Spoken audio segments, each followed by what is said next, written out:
আসসালামু আলাইকুম। আজকের রেসিপি লাল শাক ভাজা। তো এখানে আমি 1 আটি পরিমাণ লাল শাক নিয়েছি, খুব ভালো করে কেটে ধুয়ে আমি পানি ঝরিয়ে নিচ্ছি। এখন দিয়ে দিচ্ছি কড়াইতে সরষের তেল। সরষের তেল খুব ভালো করে গরম হয়ে গেছে। এখন 3টে আমি শুকনো লঙ্কা মাঝখান থেকে ফাটিয়ে এখানে দিয়ে দিলাম। শুকনো লঙ্কাগুলো হালকা একটু ভেজে নিলাম। এখন এর মধ্যে দিয়ে দিচ্ছি 6 থেকে 7টা রসুনের কোয়া। এখানে আমি রসুনের কোয়াগুলো ছেঁচে দিয়েছি।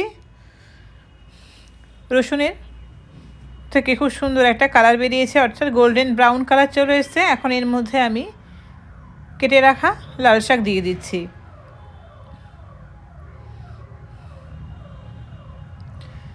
এখন অনেকটা লাল শাক মনে হচ্ছে, এটা কিন্তু পানি বেরোবে বা একদম কমে আসবে। তো দিয়ে দিচ্ছি স্বাদ মতো লবণ আর সামান্য একটু হলুদের গুঁড়ো।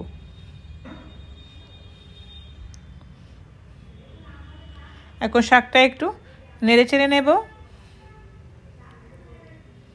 লাল শাক থেকে প্রচুর পানি বেরোবে। নাড়তে নাড়তে অলরেডি পানি ছাড়তে শুরু করেছে, আর লবণ দেওয়ার পরে পানিটা আরও ইজিলি বেরোয়। তো এখন লাল শাকগুলো এক জায়গায় করে দিয়ে ঢাকনা দিয়ে ঢেকে কিছুক্ষণ আমি সিদ্ধ করে নেব। লাল শাকটা অনেকটাই সিদ্ধ হয়ে এসছে আর প্রচুর পানি বেরিয়েছে। এখন মিডিয়াম ফ্লেমে রেখে লাল শাকটা আবারও কিছুক্ষণ ধরে সিদ্ধ করে নেব। এখন ঢাকনাটা আলগা করে লাল শাকগুলো খুব ভালো করে নেড়ে চেড়ে নেব। যদি লবণ লাগে তো এই পর্যায়ে লবণ দেওয়া যেতে পারে। আমার লবণটা পারফেক্ট হয়েছিল, আর দেওয়ার প্রয়োজন হয়নি।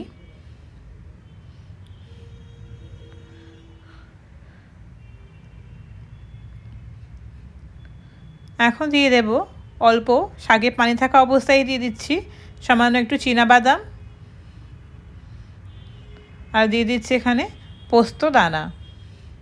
চীনাবাদাম এবং পোস্ত দানা দিয়ে শাকটা খুব ভালো করে মিক্স করে নেব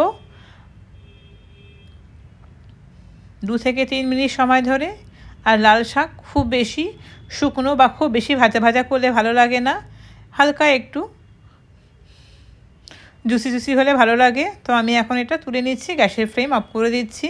প্লেটে সার্ভ করে দেখাচ্ছি কেমন হলো আজকে লাল শাক ভাজা রেসিপি। কমেন্টে কিন্তু অবশ্যই জানাবেন। আরও সুন্দর সুন্দর রেসিপি নিয়ে আসবো। তো দেখা হচ্ছে নেক্সট রেসিপিতে।